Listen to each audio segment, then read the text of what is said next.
মানে যিনি আমাকে এখন এই মুহূর্তে আমি যার মেইলটি খুলে বসে আছি, তিনি আমাদের খুলনা থেকে এই ইমেলটি করেছেন। সুতরাং তার পক্ষে খুব ডিফিকাল্ট ছিল আজকে আসার জন্য।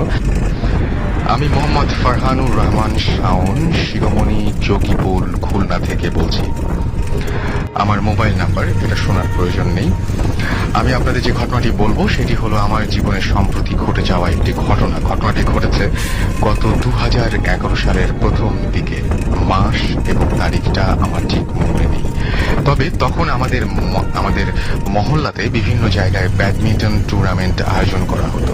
তো ঠিক তেমনি একটি টুর্নামেন্টের প্রীতি ম্যাচ খেলার জন্য আমি সেখানে উপস্থিত থাকি। আগে থেকেই বলছি, ব্যাডমিন্টন খেলাতে আমি তেমন পারদর্শী ছিলাম কিনা জানি না, তবে খেলাটি আমার প্রিয় খেলার দিকটির মধ্যে পড়ে। তো সেখানে খেলতে খেলতে প্রায় আনুমানিক রাত 12:30 বেজে গেল। কিন্তু তবু আমার তেমন কোনো চিন্তা হচ্ছিল না, কারণ সেদিন রাতে বাসায় ফিরবো না।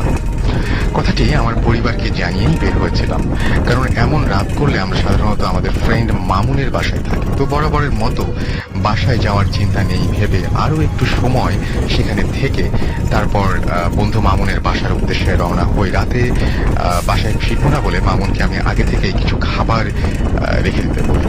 খেলাটি হচ্ছিল শিরোমণি বাজারের পাশে একটি জায়গায়। মামুনের বাসায় যেতে হলে আমাকে আমাদের বাসার সামনে নিয়ে যেতে হবে, কিন্তু রাস্তার পাশে একটি ঘন জঙ্গল ছিল। সেখান দিয়ে গেলে মামুনের বাসায় যেতে আরো সহজ এবং মানে একটা শর্টকাট হতো আর কি। সাধারণত দিনের বেলায় এই জঙ্গলের মধ্যে লোক চলাফেরা করে, কিন্তু রাতের বেলায় তারা রাস্তা ঘুরে যায়। মামুনের বাসা ছিল যোগীপুর গ্রামের মাঝামাঝি একটা জায়গায়। তো আমি তেমন কোনো কিছু না ভেবেই জঙ্গলের মধ্যে রাস্তা দিয়ে হাঁটা শুরু করলাম। তখন আনুমানিক রাত 11:15 বা তার বেশি বাজে। একা একা হাঁটছি। কিছু দূর যাওয়ার পর আমি বুঝতে পারলাম সামথিং ইজ রং। আমার মনে হলো কেউ হয়তো আমাকে অনুসরণ করছে, তবে আমি এটি হ্যালুসিনেশন ভেবে আবারও চলা শুরু করলাম। কিন্তু কিছু দূর যেতেই আমি দেখলাম স্বাভাবিকের তুলনায় আকারে অনেক বড় একটি সাদা বেড়াল আমার পাশ দিয়ে চলে যাচ্ছে। তো আমি তখনও কিছু বুঝলাম না। কিছু দূর যাওয়ার পর দেখি বিড়ালটা আমার পায়ের নিচে, অর্থাৎ পায়ের সাথে জড়াজড়ি করছে। তখন আমি আরো জোরে হাঁটা শুরু করি। সামান্য দূরে যাওয়ার পর একটা গোরস্থান বাদে সেখানে এসে আমি আর বিড়ালটাকে দেখতে পাই না। কবরস্থান পার হওয়ার পরে একটি বাড়ি, যার সামনে বিশাল জায়গা নিয়ে একটি বাগান, আর বাগানের ঠিক অপর পাশে আমার বন্ধু মামুনের বাসা। তো বাগানের পাশ দিয়ে যেতে যেতে হঠাৎ ওই বাড়িটির গেটের দিকে আমার চোখ আটকে গেল। সেখানে আমি যা দেখলাম সেটার ভাষায় প্রকাশ করা যায় না। দেখলাম বাগানের মাঝখানে দুটো নারকেল গাছ, আর সেই নারকেল গাছের একটি দোলনা দুলছে, যার ওপর উল্টো দিকে মুখ করে একজন মহিলা বসে দোল খাচ্ছে। মহিলাটির পরনে একদম সাদা একটি পোশাক। একটি মানুষ স্বাভাবিকভাবে নিচে পা ঝুলিয়ে দিয়ে যেভাবে দোল খায় ঠিক সেভাবেই বসে দোল খাচ্ছে, কিন্তু তার নিচে কোনো পা দেখা যাচ্ছে না, অর্থাৎ পা উঠিয়ে বসলে যেমন দেখায় ঠিক তেমনই দেখাচ্ছিল। আর মহিলাটির আকার আনুমানিক মনে হচ্ছিল যদি সে উঠে দাঁড়ায় প্রায় 6 ফুটের কাছাকাছি হবে। আর শরীর রং ফ্যাকাশে, রক্ত না দেখা থাকলে যেমন হয়, মানে রক্ত না থাকলে যেমন হয় তেমন। পেছনে ঘন কালো চুল কোমর পর্যন্ত নেমে এসেছে, ঠিক সেভাবেই বসে দোলনাতে দোল খাচ্ছিল। মনে হচ্ছিল সে হাওয়ায় ভর দিয়েই দোল খাচ্ছে। ব্যাপারটা আমি প্রথমে দেখে ভাবলাম যে ওই বাড়ির কেউ হয়তোবা বসে দোল খাচ্ছে, কিন্তু এত রাতে কে আবার দোল খাচ্ছে?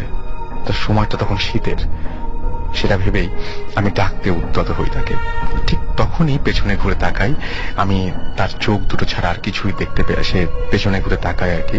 আমি তার চোখ দুটো ছাড়া আর কিছুই দেখতে পারলাম না। দেখলাম তার চোখ দুটো স্বাভাবিকের চেয়ে অনেক বড় বড়, আর চোখ দুটো কেমন যেন জ্বলছে। সেটি দেখে আমি সঙ্গে সঙ্গে সেখান থেকে খুব জোরে হেঁটে আমার বন্ধু মামুনের বাসায় চলে আসি, আর তাকে সবকিছু খুলে বলি। কিন্তু সে বিষয়টি পাত্তা না দিয়ে বলে ওইটা চোখের ভুল। তারপর যখন সকালে ঘুম ভাঙে আমি সেখানে গিয়ে কোনো দোলনা বা ওই রকম কিছুই দেখতে পাইনি। তখন মামুন আমাকে বলে, আমি জানতাম ওইখানে কোনো দোলনা নেই, কিন্তু তোকে ওই রাত্রে বললে তুই ভয় পেতে পারিস, তাই তোকে বলিনি। আজও আমি এর ব্যাখ্যা খুঁজে পাইনি, এবং এরপর থেকেই আমার জীবনে অনেক ধরনের ছোটখাটো ঘটনা ঘটে যাচ্ছে, যা আমি আপনাদের পরে জানাবো।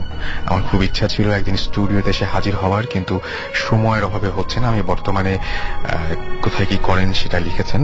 তো এই ছিল ঘটনা, এবং পৃথিবীতে এরকম অদ্ভুত ঘটনা ঘটে। যে চোখের ব্যাপারটা বললেন, যে এই ধরনের যদি এটা জিন হয় বা এরকম কিছু হয়, আমি শুনেছি বিশ্বস্ত একজনের কাছ থেকে যে চোখ খুব অদ্ভুত ধরনের হয়, সেই চোখের দিকে তাকানো যায় না, চোখটা অনেকটা মনে হয় যে কোটর থেকে বেরিয়ে এসছে, এরকম ধরনের চোখ। সেই চোখের দিকে মানুষের পক্ষে তাকানো খুব কষ্টকর হয়ে যায়।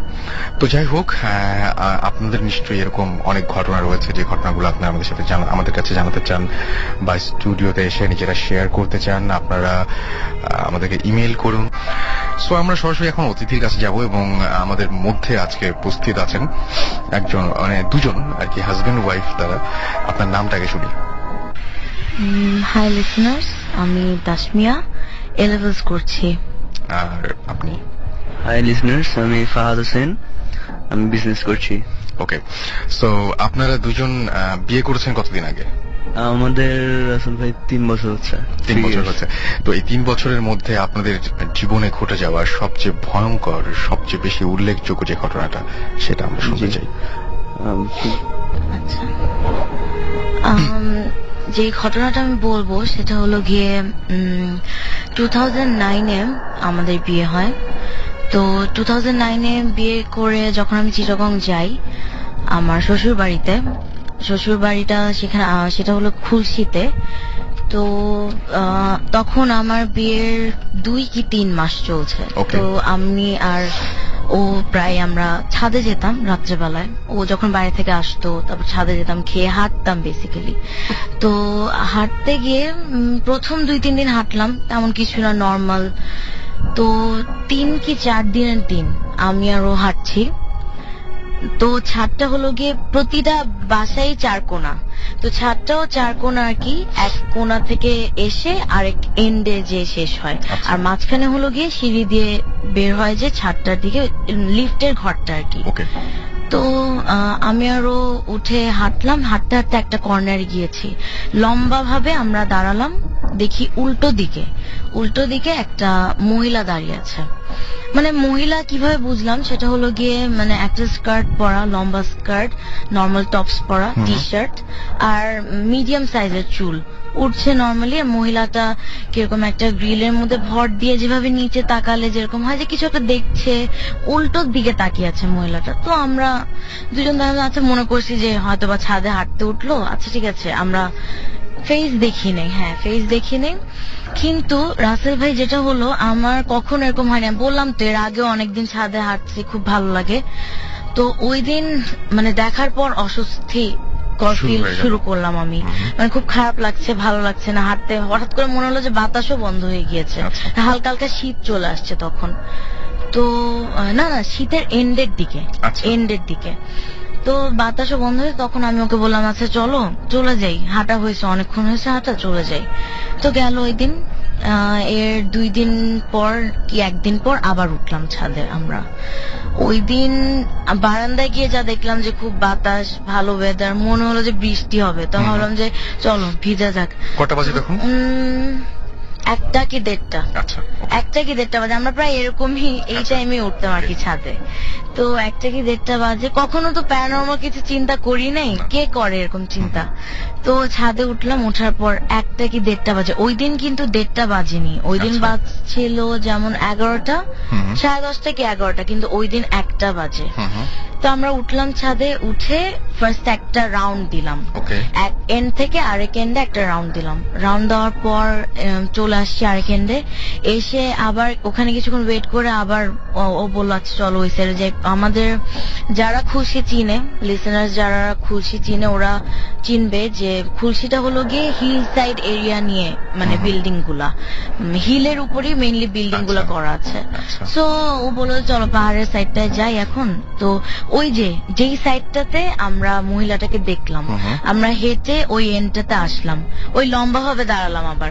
ওই মহিলাটা যেখানে দাঁড়িয়ে ছিল ওনার থেকে 20 গজ দূরে, মানে ওনাকে দেখে আর কি দাঁড়িয়ে গিয়েছি যে মানে ব্যাপার কি 1টা বাজে।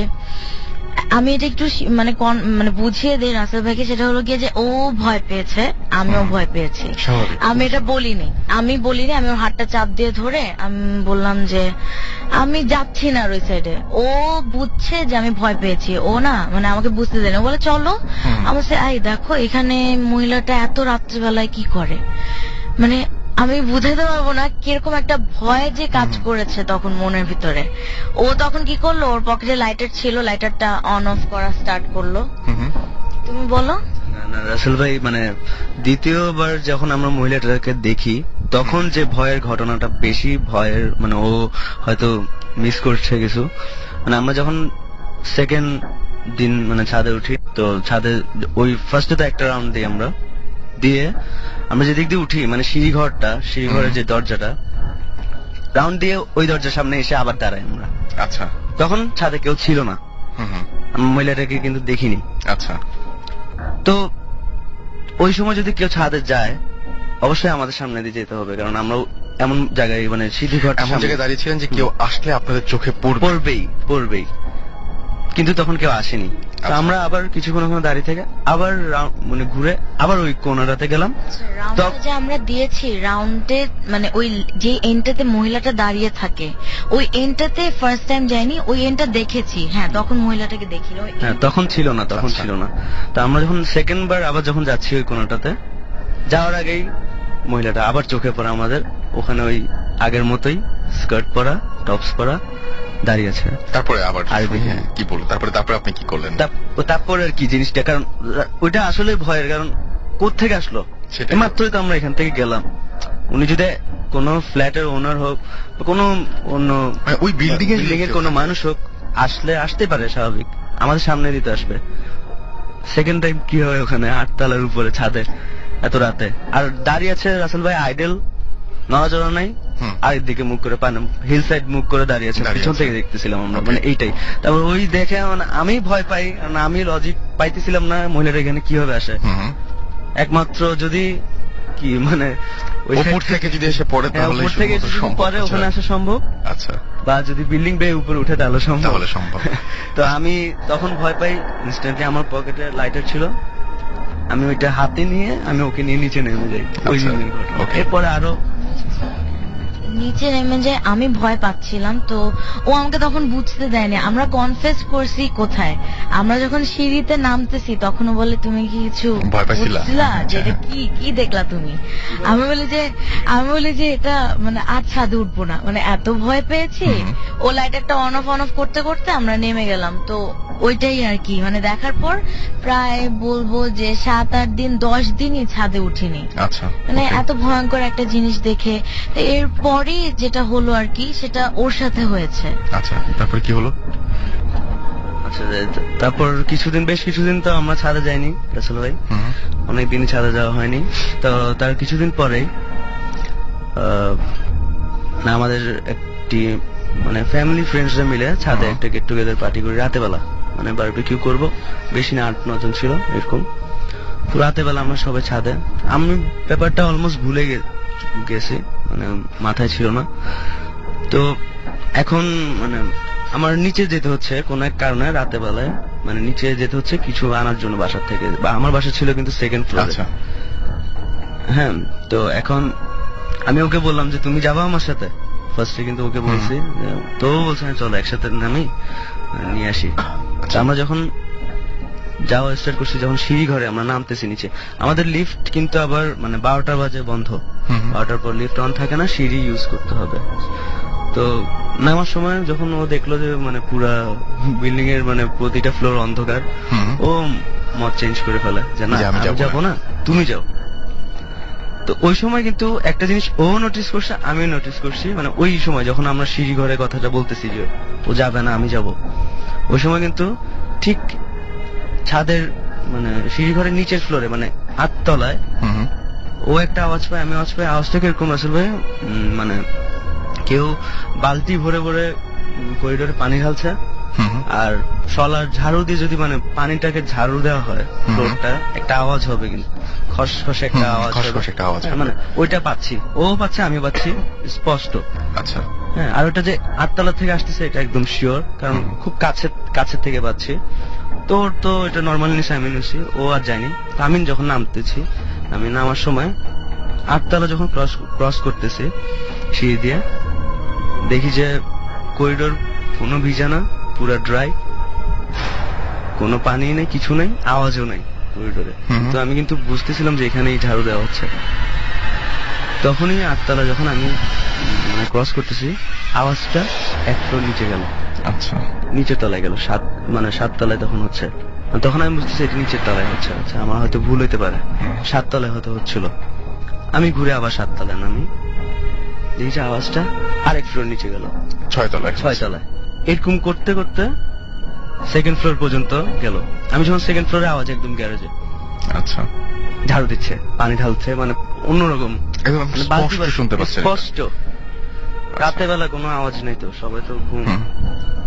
তো আমি বাসায় ঢুকে যাই, তাড়াতাড়ি ঢুকে যা প্রয়োজনীয় জিনিস যেগুলো ছিল ওগুলো নিয়ে আমি আবার উপরে উঠা শুরু করি। তখন আমি কেন জানি এগুলো মানে মাথায় রাখতেছি না, উঠতেছে। তো 3rd ফ্লোর ইট ওয়াজ ওকে। 4th ফ্লোর থেকে যেটা হচ্ছে, ঘটনাটা অন্যরকম।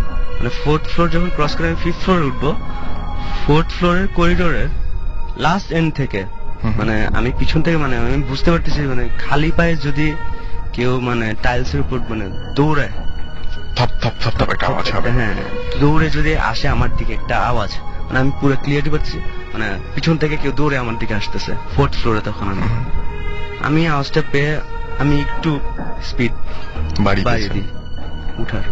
আমি 5th ফ্লোরে উঠি, সেম দৌড়ে আমার দিকে আসতে। আমি পিছনে তাকাই না রাসেল ভাই, আমার মানে ওই সময় আমি তাকাই না, আমি বলছি কোনো রকম আমি ছাদে যাব। অলমোস্ট আমি দৌড়ানো শুরু করে দিই। 6th ফ্লোর সেম, পিছন থেকে দৌড়ে আসতেছে, মানে আমাকে ধরবে এরকম একটা আওয়াজ। 7th ফ্লোর দৌড়ে আসতেছে এরকম, মানে 8th ফ্লোর লাস্ট পর্যন্ত আমি কোন রকম ছাদে পৌঁছে মানে সবার মাঝখানে গিয়ে আমি মোটামুটি বসে যাই। তখন আমি কারোর সাথে শেয়ার করার মতো আমার ছিল না, আমি চুপ করে বসে থাকি। পরের দিন আমি ওকে বলি আর কি যে ঘটনাটা এরকম ছিল। তো তখন যেটা আমি নোটিস করলাম, ও বলেনি, এত একটা মজার টাইমে ও মানে বলতে চায়নি, গিয়ে দেখলাম যে ও একদম ও কিন্তু এরকম ভয় পায় না সাধারণত, গিয়ে সবার মাঝখানে ঢুকে বসে পড়লো, কিছু বলছে না। আর ওর একটা কুকুর ছিল, কুকুরটাকে ধরে বসে আছে, আর গ্লাস আনতে গিয়েছিল, গ্লাসগুলা রেখে চুপচাপ, আর ঘেমে একদম বাজে অবস্থা। ও এত ঘামলো কেন? পরে আমি, মানুষ ছিল তো, আমি জিজ্ঞেস করি নাই, আমার কাছে সিঁড়ি দিয়ে উঠছে তাই ঘেমে গেছে হয়তো বা। অনেক ভয় পেয়েছিল ওই দিন। এরপরে বাসার মধ্যে স্টার্ট হলো। ওটা কি বলবো না? আমরা তাহলে শুনি যে আসলে এই মহিলাটার ঘটনাটা জানলেন কিভাবে? এই মহিলা কেন এরকম দেখতে পেলেন আপনারা, ভাই এই মহিলা কে? এটা কিভাবে আপনারা ডিসকভার করলেন যে আসলে কে এই মহিলা? আসলে ওই ঘটনাটি আসলে ছিল মানে পরে পরে আমরা যখন জানতে পারি, আমি ওই বিল্ডিং এ মানে 3 বছর ধরে মানে ম্যানেজার একজন ছিল, কেয়ারটেকার ম্যানেজার, ওনার সাথে আমি কথা বলি একদিন।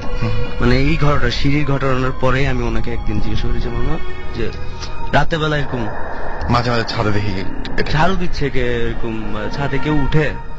আমার জানার মতে কিন্তু এরকম আম্মা ছাড়া এত রাতে কেউ উঠতো না ছাদে। তো ওদিন জিজ্ঞেস করলাম যে আপনারা কি কোনো পরিষ্কার করতেছিলেন ফ্লোর বা কিছু একটা? তো উনি একটু সন্দেহ চোখে দেখালো যে কেন, কি স্যার? উনি একটু হাসি দিল একটা একরকম। আমি বলছি কি স্যার? মানে উনি বললো যে মামা আসলে ব্যাপারটা হচ্ছে, মানে ওনার থেকে যেটা জানতে পারি, আচ্ছা, যে ওই বিল্ডিং এ মানে আমরা যে ফ্ল্যাটটাতে উঠি, ওই ফ্ল্যাটে একটা শ্রীলঙ্কান ফ্যামিলি ছিল।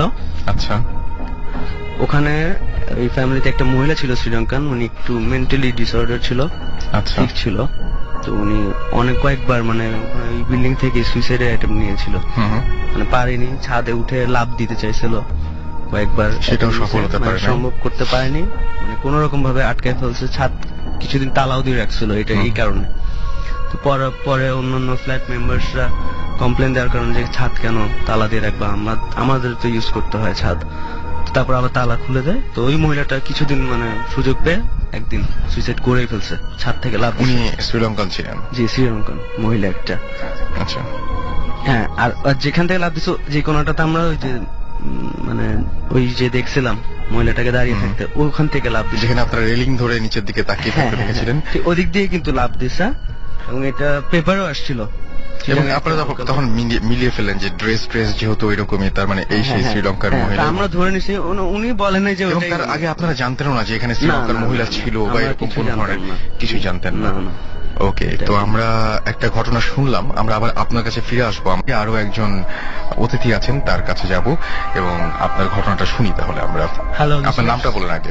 আমি ইরফান, ইস্ট ওয়েস্টে বিবিএ করছি, আমার বাসা হচ্ছে মহাখালী, আমার অরিজিন হোম ডিস্ট্রিক্ট হচ্ছে কুমিল্লায়। আচ্ছা, আমার ঘটনাটা একদম রিসেন্ট, লাস্ট কোরবানি ঈদের ঘটনা। আমার এই ঘটনাটা মানে এটার সাথে আর অনেকগুলি ঘটনা রিলেটেড, বাট আমি সরাসরি মানে একদম ঈদের সময় যে ঘটনাটা ঘটছে আমি সরাসরি সেটাই চলে যাবো।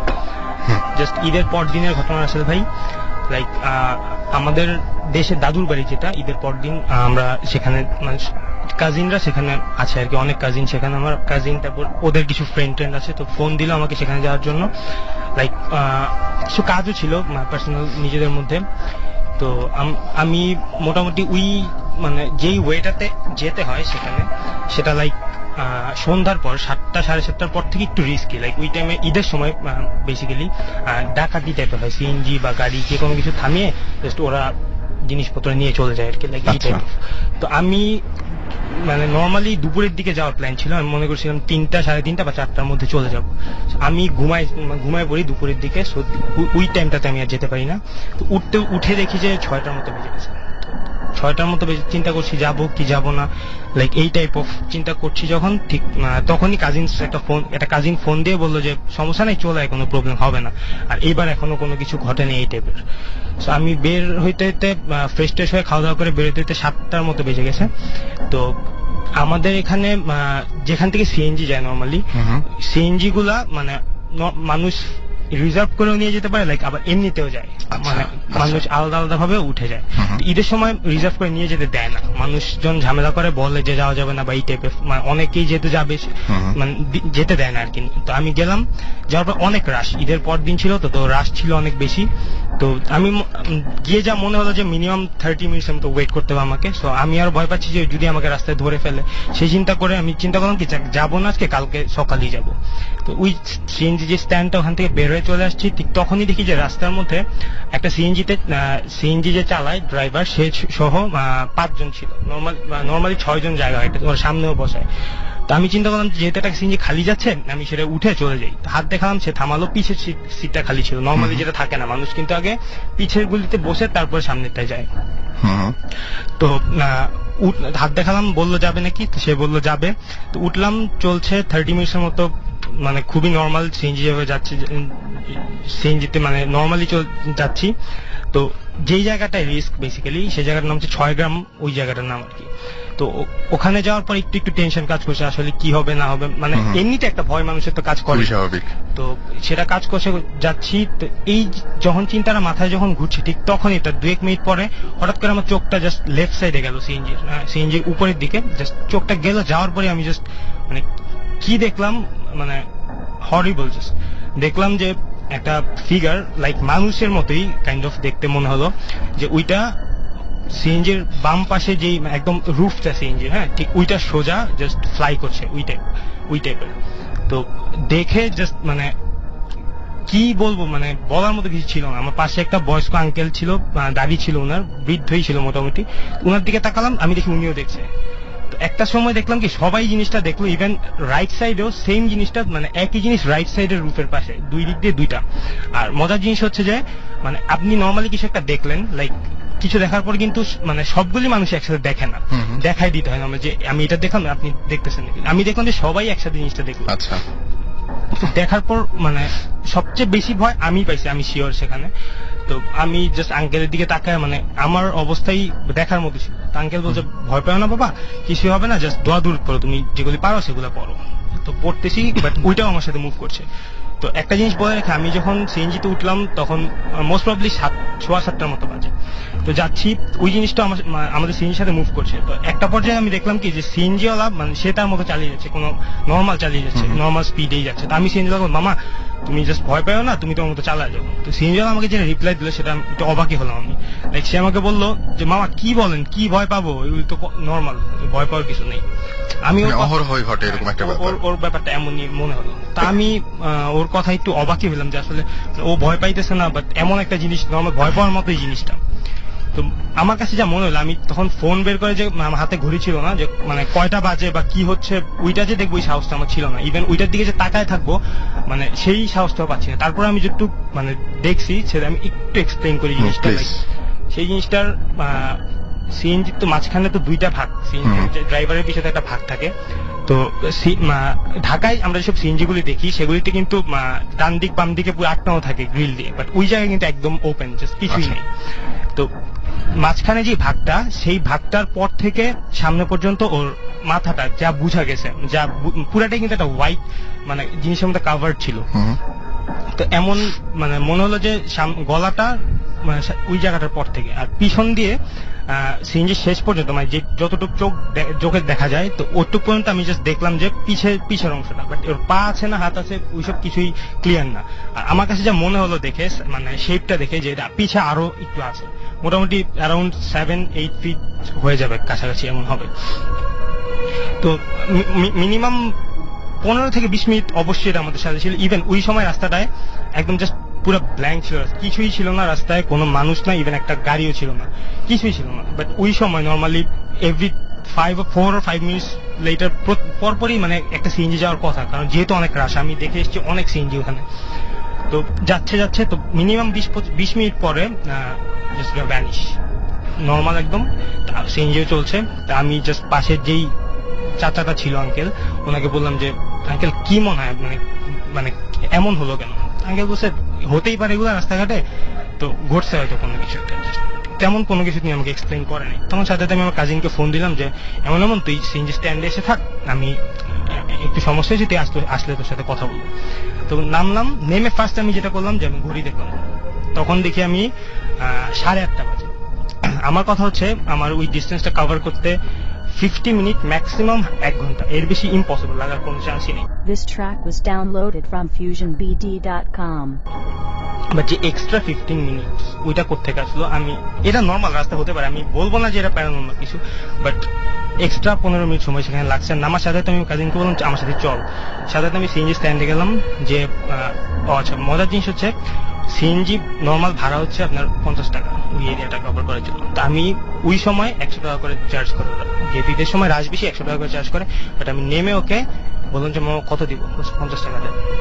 আমার তখন মাথায় কিছু ছিল না, দিলাম 50 টাকা দিয়ে ওই কাজিনের সাথে দেখা করে আবার সিএনজি স্ট্যান্ডে ব্যাক করলাম। করেই অন্য মানে ওই সিএনজি ওয়ালাকে পেলাম না, তো আমি অন্য যারা ছিল ওদেরকে বললাম যে সিএনজিটা আসছিল কোথায়, সেটা তো ব্যাক করে আবার চলে গেছে। আচ্ছা, তখন আমি ট্রাই করলাম যে আমার সাথে যে আরো যে 4 জন যাত্রী ছিল ওদেরকে খোঁজার জন্য। But the most interesting part is here, like আমি কারো ফেস মানে কোনোভাবেই মনে করতে পারছি। ইভেন আমার পাশে যে চাচাটা ছিল ওনার সাথে আমি কয়েকবার কথাও বলেছি, বাট মানে কোনোভাবেই ওনার চেহারা আমি কোনোভাবেই মনে করতে পারতেছি না। তো এই জিনিসটা আমি এখন আমার কাছে কেমন জানি লাগে যে একটা মানুষের সাথে এতক্ষণ বসেছিলাম, বাট তার চেহারা দেখতে কেমন সেটা আমার মনেই নেই। আর এই জিনিসটা গেল এখানে। প্লাস তারপর আমি ওদেরকে বললাম যে যেই সিএনজিটা মানে যেই ড্রাইভারটা ছিল ওকে তো আপনি দেখছেন? হ্যাঁ দেখছি। ও কি নর্মাল এখানে আসে? তো ওদের আনসার ছিল যে মানে এই এরিয়া তোকে আমি ফার্স্ট দেখলাম, এর আগে কখনো ওকে দেখিনি। তো ঘটনাটা জাস্ট এইটুকুই। বাট আমি যদি মানে এটার ব্যাপারে কিছু বলতে যাই, আমার কাছে আমি 2টা ব্যাখ্যা দিতে পারি, মানে আমি দাঁড় করিয়েছি আর কি নর্মালি। একটা হচ্ছে আমার সিএনজিতে যারা ছিল আমার কাছে এখনো মনে হয় কেন জানি আমার কাছে মানে আপনি বিশ্বাস করেন? আমি বিশ্বাস করি, হ্যাঁ সবাই আমার মনে মানে কেউই হিউম্যান বিং না, আমার কাছে এখনো কেন জানি মনে হয়।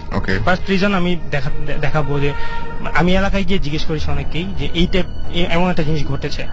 ওরা বলছে যে মানে এটা এত নর্মাল না, খুবই রেয়ার কেসে এগুলি হয়।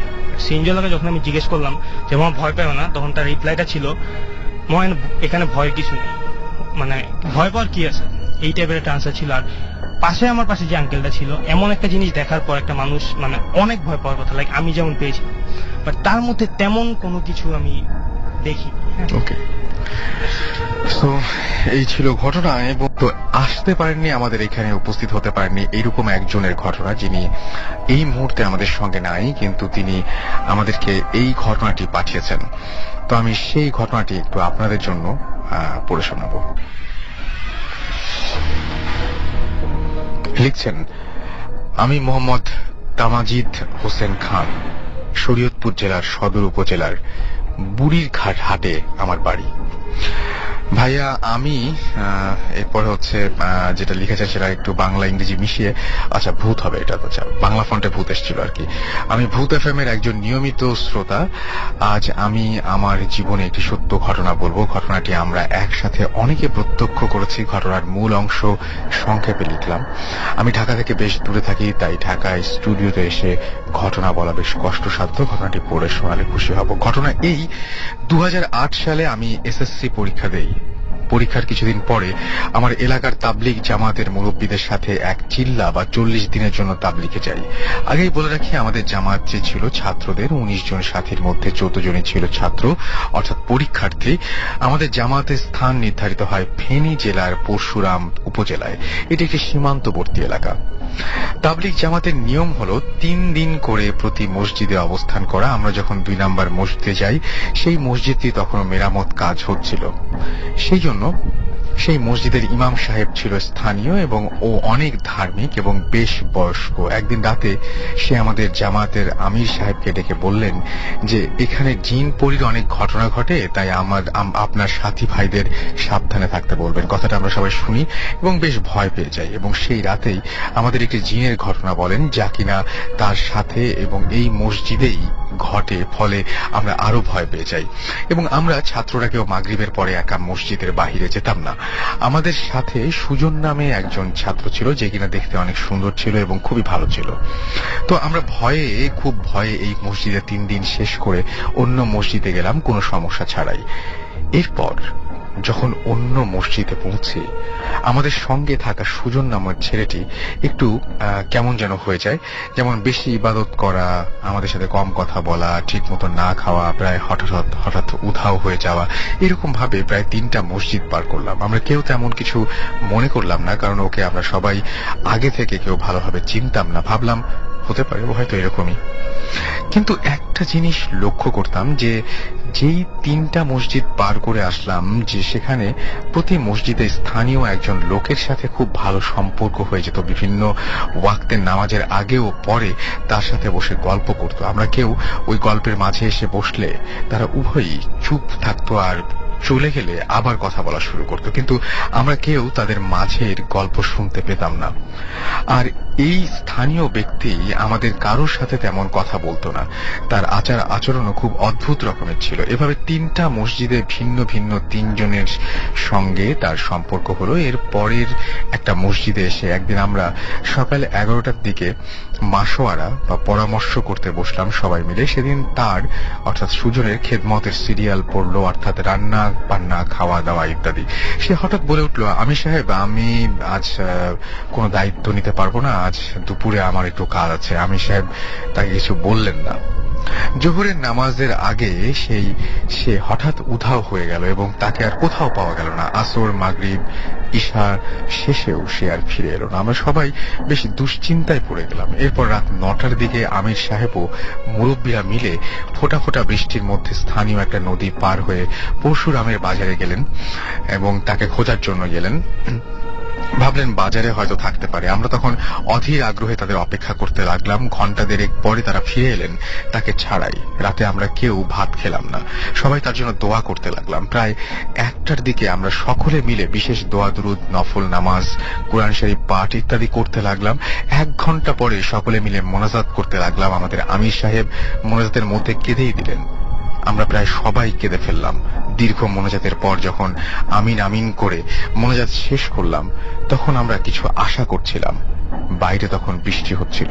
মোনাজাত শেষ করে যখন আমির সাহেব কোরআন শরীফ বন্ধ করে উপরে রাখলেন, তখনই একটি বিকট শব্দে মসজিদের মাঝে দরজার সামনে কিছু একটা এসে পড়লো। মসজিদের ভেতরে থাকা প্রত্যেকেই প্রচন্ড ভয় পেয়ে গেল। সাহস করে আমির সাহেব ও এক মুরব্বী মিলে দরজা খুলে দেখে সুজন দরজা ঘেঁষে পড়ে আছে। তার সামনে একটি বাঁশের লাঠি পড়ে আছে।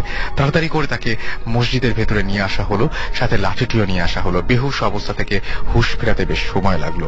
আজব ব্যাপার হলো, বাহিরে তখন প্রচন্ড বৃষ্টি হচ্ছিল, কিন্তু তার শরীর একটুও ভেজা ছিল না এবং তার নিকটে পাওয়া লাঠিটিও শুকনো ছিল। তখন আমরা সবাই মিলে তাকে জিজ্ঞাসা শুরু করলাম ঘটনা কি, কিন্তু সে অদ্ভুত ভাবে চারিদিকে তাকানো শুরু করলো। আমির সাহেবের বাধায় আমরা কেউ আর কোনো কথা জিজ্ঞেস করলাম না। সারা রাত কেউ ঘুমিয়ে কেউ না ঘুমিয়ে কাটিয়ে দিলাম। ঘটনাটা এখানেই শেষ নয়। এর পরের দিন থেকে সে একটু অসুস্থ হয়ে পড়লো। স্বাভাবিকভাবে আমরা কেউ তার সাথে এই বিষয়ে কথা বললাম না। 2-3 দিন পর স্বাভাবিক হলো সে। এর পরের দিন সকালে সে আবার উধাও হয়ে গেল। ঘন্টা 2 পরে সে আবার ফিরে এলো, কিন্তু তার সাথে একটা পুটলিতে অনেকগুলো জাম, কলা, গরুর কলিজা দিয়ে বানানো সিঙ্গারা। কে দিল, কোথা থেকে এলো, কিভাবে এসেছে সেই জানে। আর সে আমাদের এগুলো খাওয়ার জন্য বললো। অবশ্যই সকলের পিড়াপিড়িতে সে জানালো যে কেউ একজন তাকে এগুলো দিয়েছে। অবশ্যই খাবারগুলো কেউ কেউ খেয়েছিল, আমিও খেয়েছিলাম। সমস্ত খাবারগুলো ছিল অসম্ভব রকমের সুস্বাদু। কি পরিমাণ সেটা বলে বোঝাতে পারবো না। স্থানীয় লোকদের কাছে জিজ্ঞেস করে জানতে পারলাম যে গরুর কলিজা দিয়ে সিঙ্গারা এই অঞ্চলে পাওয়াই যায় না। আবার একদিনের ঘটনা, অর্থাৎ 2-1 দিন পর আমির সাহেব ও 2-1 জন মিলে প্রায় প্রতি মধ্যরাতে ঘুম থেকে উঠে তাহাজ্জুদের নামাজ ও নফল ইবাদত করত। এক রাতে আমির সাহেব খুব ঘুম থেকে উঠে অন্ধকারের মধ্যে মসজিদের দরজা খুলে যখন বাইরে পা রাখবেন, ঠিক তখনই দেখেন সুজন বাইরে ঠাঁই দাঁড়িয়ে আছে। বাইরে একটি বাল্ব জ্বালানো ছিল। স্পষ্ট দেখেন যে একটা গাছের সাথে হেলান দিয়ে ওপরের দিকে মাথা তুলে আছে। প্রচন্ড ভয়ে মসজিদের দরজা বন্ধ করে ভিতরে ঢুকে দেখেন সুজন বিছানা খালি। তিনি ভাবেন যে দরজা তো ভেতর থেকে বন্ধ করা ছিল, স্পষ্ট মনে আছে তার, তাহলে সুজন বাইরে গেল কিভাবে?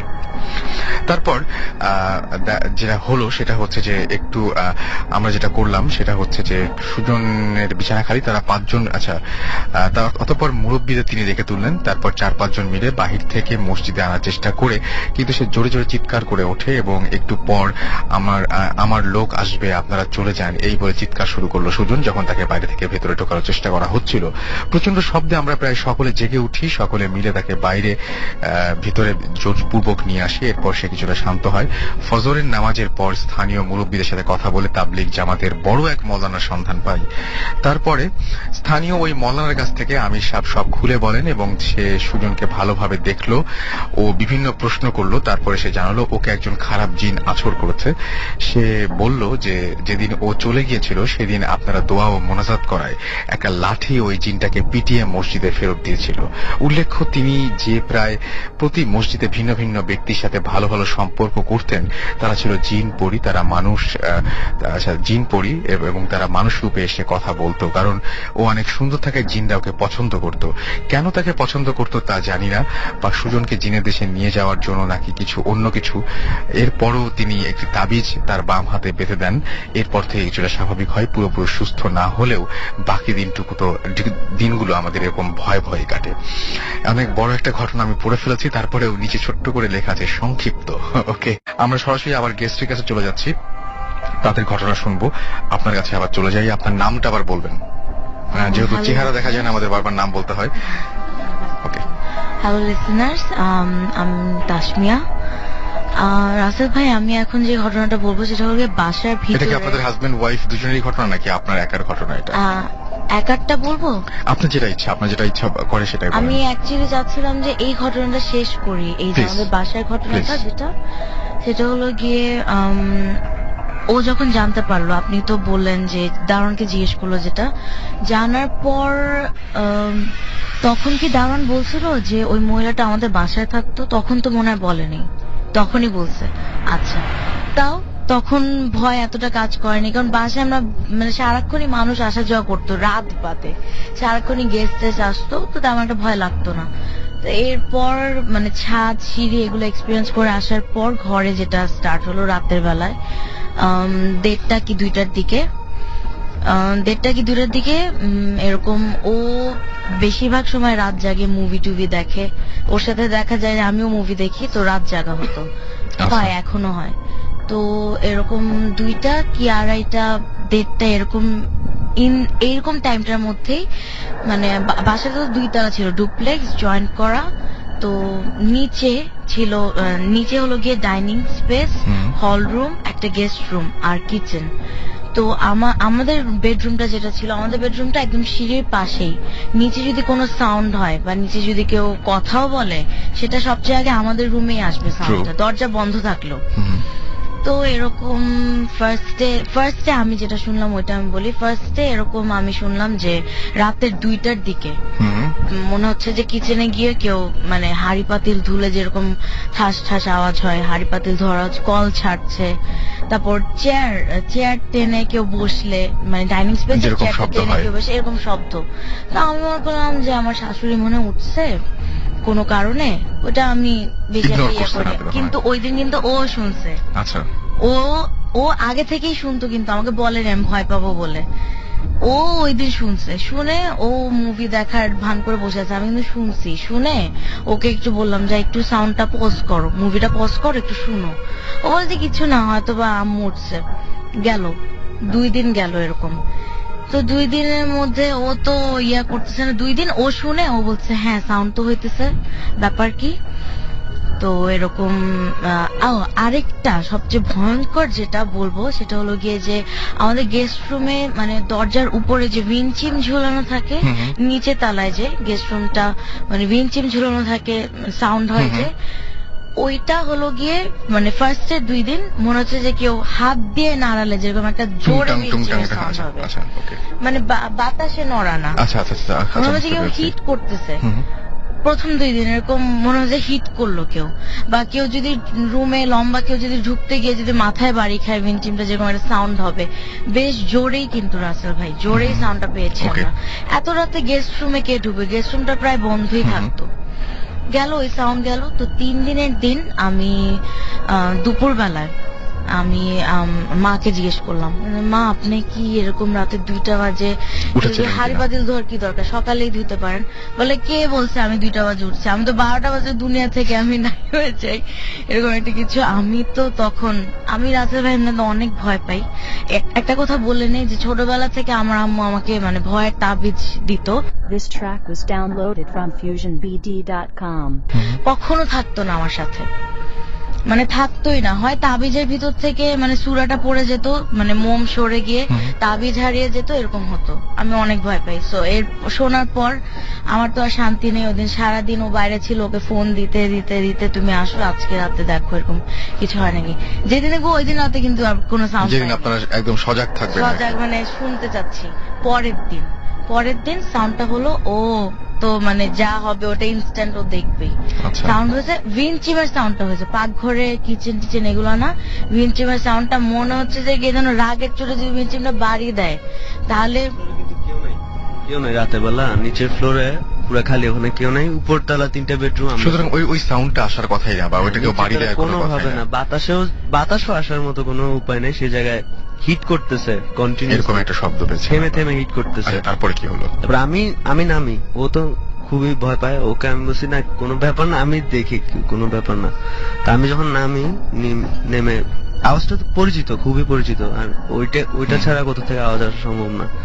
আমি গিয়ে যেটা দেখলাম, মানে যে এরকম আওয়াজটা পাইছি আমরা উপর থেকে, অতটুকু উইন্ডচিম কিন্তু প্যাচ খেয়ে যাওয়ার কথা। হুম। কিন্তু গিয়ে দেখলাম নর্মালি যেভাবে থাকে ওইভাবে আছে, মানে কোনো নাড়াচাড়া করতেছে, আচ্ছা। নর্মালি আছে, খালি আওয়াজটা পেয়েছে। আর নিচে তলা হতো যে জিনিস জায়গা থাকতো না। আচ্ছা। রাতে বেলা যেটা যেখানে একরকম- রাখতেন সেটা সেখানে না, থাকতো না। রাতে বেলা একরকম থাকতো, সকাল উঠে দেখতো তো ফ্লাওয়ার বাস সোফার পাশে ছিল, ওইটা ডাইনিং টেবিলের মাঝখানে, আচ্ছা। মানে এরকম সব ইয়ে হতো। তো আমার শাশুড়ি আমাকে বলছে তুমি কি কোনো একটু মাতব্বরি করছো নাকি শোপিস টোপিস নিয়ে। আমি বলছি না, আমি তো এগুলো ধরি না। শাশুড়ি আবার অনেক গোছালো, যেটা যেখানে ওটা ওখানে থাকতে হবে। এটাতে উনি আবার ডিস্টার্ব হওয়া এবং start এগুলো কি হয়েছে। রাতেই সরতো, রাতে এলোমেলো হয়ে যেত? রাতে। আচ্ছা আচ্ছা। তো রাতে। মোটামুটি এইগুলো কি হ্যাঁ, এখনো এটা- চলছে? না, আমরা ওই বাসা ছেড়ে দিয়েছি, আমরা এখন এখানে থাকি না। আচ্ছা, okay. কিন্তু এত ভয়ঙ্কর এক্সপিরিয়েন্স কিন্তু এটা যেটা হয়েছে, আমি একা যখন থাকতাম মাঝে মধ্যে ও রাতে লেট করে আসলে, মানে জিনিসগুলা যে রাতে 2টাই হতে হবে এমন কোনো কথা নেই। বাসাটা যখন চুপচাপ হয়ে যাবে তখন কিছু না কিছু মানে বুঝবই, টের পাবই। এরকম অনেক মানে এই মানে সিরিয়াস ঘটনাগুলো ঘটার আগে এরকম রাতে ও আসতে দেরি করবে ওদিন, তো এরকম রাতে 11:30 পৌনে 12টা কম্পিউটারে ইন্টারনেট ব্রাউজ করছি। কি হলো, আমার স্পষ্ট মনে আছে বারান্দার দরজাটা লক করে জোরে টান দিয়ে আটকে আমি বসেছি বিছানায়। কোনো বাতাস নেই, কিন্তু কোনো বাতাসের সিজনও ছিল না, এটা কোনো বাতাস নেই, ঠাস করে বারান্দার দরজাটা খুলে গেছে একা একাই। একাই। ঠিক আছে, তো আমি মনে করছি হয়তো আমার দেবর ছোট ফাইজলামি করছে আমার সাথে, রুম লক করলেও প্রায় আমাকে ডিস্টার্ব করে। তো ওর জাগার কথা না, ওর স্কুল থাকে, ও ঘুমিয়ে যায়, খুলে গেল। এটা ফার্স্ট ডে। আরেকদিন কি হলো, টিউবলাইট বন্ধ হয়ে গেছে, অটোমেটিক একাই? টিউবলাইট বন্ধ হয়ে গেছে। আচ্ছা। রুমের ফ্যান চলছে, কম্পিউটার চলছে, টিউবলাইট বন্ধ হয়ে গেছে। বাথরুমের ভেতর থেকে সাউন্ড আসতো, মনে হচ্ছে যে কল ছেড়ে দিয়ে মানে যে মুহূর্তে অফ হয়ে যেত সেই মুহূর্তে কি সাউন্ডটা শুরু হতো? না, মুখে হাত দিয়ে সাউন্ডটা আমি দেখাতে পারছি না, কিন্তু মনে হবে যে মানে কেউ যদি পেপার গোল করে ওটা দিয়ে যদি কেউ সাউন্ড দেয়, একটা উ করে একটা সাউন্ড, শু শু করে একটা সাউন্ড আসে, মনে হচ্ছে যে কেউ যেন একটা করছে ইচ্ছা করে। কল থেকে পানি পড়ার আওয়াজ, বাথরুমে গিয়ে দেখলাম আমি কি কল ছেড়ে আসছি নাকি, না কল বন্ধ, বালতিও শুকনা, বাথরুমও শুকনা। আর যখন বাথরুমে যেতাম, বাথরুমের ভিতর যখন থাকতাম, তখন এরকম প্রায় জানালার কাছ থেকে এরকম একটা সাউন্ড আসতো। এটা একদম ফার্স্টের দিকে। আমি ওকে বলতাম এরকম একটা অ্যাবনর্মাল সাউন্ড আসে, আমার কিন্তু ভয় লাগে, চলো অন্য রুমে শিফট করি। ও তখন এটাকে পরে যখন রাসেল ভাই বাসায় এগুলা স্টার্ট হলো, তারপর ছাদে ও দেখলো সিঁড়িতে আমার রুমের দরজা খুলে যায়, আমার রুমের লাইট বন্ধ হয়ে যায়, Right. তারপর আমার রুমের মেইন দরজাটাও এরকম খুলে যেত, আর বাতাস ছাড়া আটকে যেত, জোরে আটকাতো। আর নিচেও এরকম হয়েছে না রাতের বেলায়? হ্যাঁ রাসেল ভাই, রাতের বেলায় দুইটা না, ওটা 12টাকে একটা প্রেসার দিয়ে কেউ যদি জোরে দরজাটা ব্যাং করে, আচ্ছা আচ্ছা সেরকম একটা সাউন্ড, মনে হচ্ছে যে কেউ রাগ করে দরজাটা আটকে দিলে যেরকম একটা ইয়ে হয়, এরকম 2-3 দিন আমরা সাউন্ড পেয়েছি। আমার রুমের দরজাটাও রাতের বেলায় ফাইনালি আপনারা কি এই সমস্ত কারণের জন্য বাড়িটা ছেড়ে দিয়েছেন? না রাসেল ভাই, মেইনলি এই কারণের জন্য না, মানে এই কারণ আমরা জেনেছি, এই কারণটা যখন আমরা জেনেছি। এই যে ব্যাপারগুলো ঘটতো, এগুলো ঘটতো কেন, এটা মানে বুঝতে পেরেছেন যে মানে? হ্যাঁ, ওই যে ও জিজ্ঞেস করলো, আচ্ছা, তারপর দারোয়ান আমরা জিজ্ঞেস করলেন, জানতে আচ্ছা। পারলাম যে শ্রীলঙ্কান ফ্যামিলিটা আমাদের ফ্ল্যাটেই থাকতো, আমাদের আচ্ছা। ফ্ল্যাটেই থাকতো। এখন রাসেল ভাই বলবো না যে আত্মা ডিস্টার্ব করতো, যেহেতু ওই মহিলাটাই এই ফ্ল্যাটে থাকতো, সুইসাইড এই ফ্ল্যাটে করেনি, কিছু একটা তো হবে। আর প্যারানর্মাল তো বোঝাই যাচ্ছে যে এমন মানে উৎপাত তো নিশ্চয়ই কোনো অন্য কিছু করবে Right. না। আর মেইনলি এই কারণের জন্য না, কোন একটা কারণে যখন আমরা বাসাটা ছেড়ে দিব, মানে জানার পর, মানে এই জিনিসগুলো নিয়ে চিন্তা করার আগেই, মানে ঢাকায় একটা আমার প্রোগ্রাম আসছে, ওকেশন আসছে, বিয়ে আমার চাচার, তো আমরা দুজন চলে আসছি ঢাকায়। তো চলে আসছি, ওই টাইমটা তখন কভার হয়ে গেছে। তারপর বাসাটা ছেড়ে দিবে আমার মা ইনফর্ম করলো, তখন আমরা শিফটিং এর আগ দিয়ে জাস্ট গেলাম, গিয়ে 2-3 দিনের মধ্যে শিফট করছি, তখন আর কিছু হয়নি। শিফট করে আমরা চলে গেছি মেইনলি ওই কারণে না। আর মা কিন্তু এখনো পর্যন্ত জানে না, আজকে যদি শুনে বুঝবে আজকে। ওকে, তো আমরা আবারও আপনাদের কাছে ফিরে আসবো। মাঝখানে আমাদের আরো একজন গেস্ট রয়েছেন, তার কাছ থেকে একটা ছোট্ট ঘটনা শুনবো আমরা, এবং তারপরে আপনাদের কাছে আবারও ফিরে আসছি। আপনার নামটা বলবেন প্লিজ। হ্যালো লিসনার্স, আমি ইস্তাক আহমেদ, আমি ইস্ট ইউনিভার্সিটির একজন স্টুডেন্ট। আমি সরাসরি ঘটনায় চলে যাচ্ছি। ঘটনাটি আমার এক ফ্রেন্ডের থেকে শোনা। আমি যেটা শুনলাম যে তার নানাকে নিয়ে কাহিনী। এই ঘটনাটা ঘটে আসলে মুন্সিগঞ্জের ওখানে। তো উনি একদিন অনেক রাত করে ওনার বাসায় ফিরছিলেন। তো যেহেতু এটা গ্রাম, সো সন্ধ্যার পরে অনেক রাত হয়ে যায়। সো উনি রাতে ফিরতে ফিরতে দেখলেন যে এত বেশি রাত হয়ে গেছে যে কোনো শব্দ পাচ্ছিলেন না, আশেপাশে একেবারে নিস্তব্ধ। সো উনি যেতে যেতে যেতে যেতে হঠাৎ শুনতে পেলেন যে ঝাড়ু দেওয়ার একটা শব্দ। সো সে অবাক হলেন যে এত রাতে গ্রামের অঞ্চলে এরকম ঝাড়ু দেওয়ার তো প্রশ্নই আসে না, সো এই শব্দটা হচ্ছে কোথা থেকে। সো সে এগোতে এগোতে যত এগিয়ে যাচ্ছেন তখন দেখতে পেলেন যে সামনে অনেক লম্বা আকৃতির কিছু একটা লম্বা আকৃতির একটা ঝাড়ু সহকারে, মানে ঝাড়ু দিচ্ছে রাস্তা। তো সে দেখে খুব অবাক হয়। ফার্স্টে সে চিন্তা করে মেবি কোথাও হয়তো আলো পড়েছে কোনো মহিলার উপর, দ্যাটস ওয়াই এটার প্রতিফলক, মেবি দ্যাটস ওয়াই। সো সে এটা চিন্তা করে সে হাঁটতে থাকে। সো যতই সে সামনে যায় ততই দেখতে পাচ্ছে যে আসলে সত্যি একটা কিছু নিশ্চয়ই। সো যেতে যেতে সে দেখতে পেল যে অনেক লম্বা আকৃতির একটা মহিলা তার দিকে অনেক কড়া একটা লুক দিয়ে তাকিয়ে আছে, আর এমন ভাবে তাকিয়ে আছে যে তার জন্যই হয়তো ওয়েট করছিল। সো সেই জিনিসটা দেখে খুব বেশি মানে ভয় পেয়ে যায়। সে বাম পাশে যে একটা রাস্তা থাকে সেই রাস্তার দিকে মানে দৌড়ে মানে বাঁচার জন্য তার চিন্তা ভাবনা না করে ছুটতে থাকে। তো ছুটতে ছুটতে দেখা যায় যে সে একটা উঁচু জায়গার মধ্যে হঠাৎ হোঁচট খেয়ে পড়ে যায়। সো সে পড়ে গিয়ে দেখে যে ওই জিনিসটা তার দিকে মানে আস্তে আস্তে এগোতে থাকে। তো সে আরো বেশি ভয় পেয়ে যায়। সে করে কি মাটির থেকে কিছু মানে মাটির দলা নিয়ে হাতে নিয়ে ওই দিকটার দিকে মানে ওই জিনিসটার দিকে মানে ছুঁড়ে মারতে থাকে। তো মারতে মারতে সে হঠাৎ দেখে কি যে যতই সে মাটি ছুটছে আর জিনিসটা হঠাৎ চলে গেল। সে খুব অবাক হয় যে কি কারণটা কি আসলে। আর জিনিসটা চলে যাওয়ার সাথে সাথে লক্ষ্য করতে পারে যে একটা কালো বিড়াল ওই মুহূর্তেই ওনার সামনে দিয়ে চলে গেল ওনার দিকে তাকিয়ে। আচ্ছা। তো উনি দেখলো কি যে উনি যে মাটিগুলো মারছিল ওটা আসলে একটা কবর ছিল, উনি একটা কবরের উপরে গিয়ে পড়ে গিয়েছিল, আর মেবি ওই মাটিটা মারার ফলে হয়তো ওই জিনিসটা মানে সরে যায়। হুম, তো সে তাড়াহুড়ো করে বাসা যাওয়ার জন্য আবার রেডি করলো নিজেকে, সে তাড়াহুড়ো করে বাসায় চলে গেল। হুম, বাসায় পৌঁছানোর পর সে যখন তার ঘর মানে দরজাতে নক করছিল তখন ওনার ওয়াইফ আর কি গেট খুলে ওনাকে জিজ্ঞেস করলো কি হয়েছে, মানে তুমি এত মানে এরকম দেখাচ্ছে কেন, এরকম লাগছে কেন, অন্যরকম লাগছিল। এক্স্যাক্টলি। সো সে তখন মানে কিছু বলতে পারছিল না, বললো যে আমার সাথে একটু এরকম একটা ঘটনা ঘটেছে, আমাকে তাড়াতাড়ি পানি টানি দাও। সো এটা বলে সে যখন ডান দিকে তাকালো দেখলো পাশের একটা ঘরের থেকে একটা কালো বিড়াল, সেম ওই বিড়ালটা যে বিড়ালটা সে দেখেছিল হুম, হুম। তার দিকে তাকিয়ে আবার চলে গেল। সো আমি জাস্ট এতটুকুই শুনেছিলাম আমার ফ্রেন্ডের থেকে, এইটাই ছিল ঘটনা। ওকে, থ্যাংক ইউ সো মাচ। আমরা আরেকটা ঘটনায় যাব এবং আমাদের সাথে আরো একজন অতিথি আছেন, তবে তার আগে আমার কাছে একটা ঘটনা রয়েছে, সেই ঘটনাটা আমি পড়ে ফেলতে চাই। আমাদের মাঝে তিনি এসে উপস্থিত হতে পারেননি, কিন্তু তার ঘটনাটা আমি পড়ে ফেলতে চাই। লিখেছেন রাসেল ভাই, সালাম নিবেন। আমি মোহাম্মদ তাজুল ইসলাম রনি মোহাম্মদপুর থেকে লিখছি। আমি ভূত এফএমের একজন নিয়মিত শ্রোতা। আমার জীবনে ঘটে যাওয়া একটা ঘটনা আজ সবার সাথে শেয়ার করব। ঘটনাটা আজ থেকে 4 বছর আগের 2008 সালের। আমি তখন অনার্স 3rd ইয়ারে পড়ি। পারিবারিক কাজে আমি ট্রেনে করে ঢাকার বাইরে যাচ্ছিলাম। জানালার পাশে আমি খুবই সুন্দর দৃশ্য দেখছিলাম।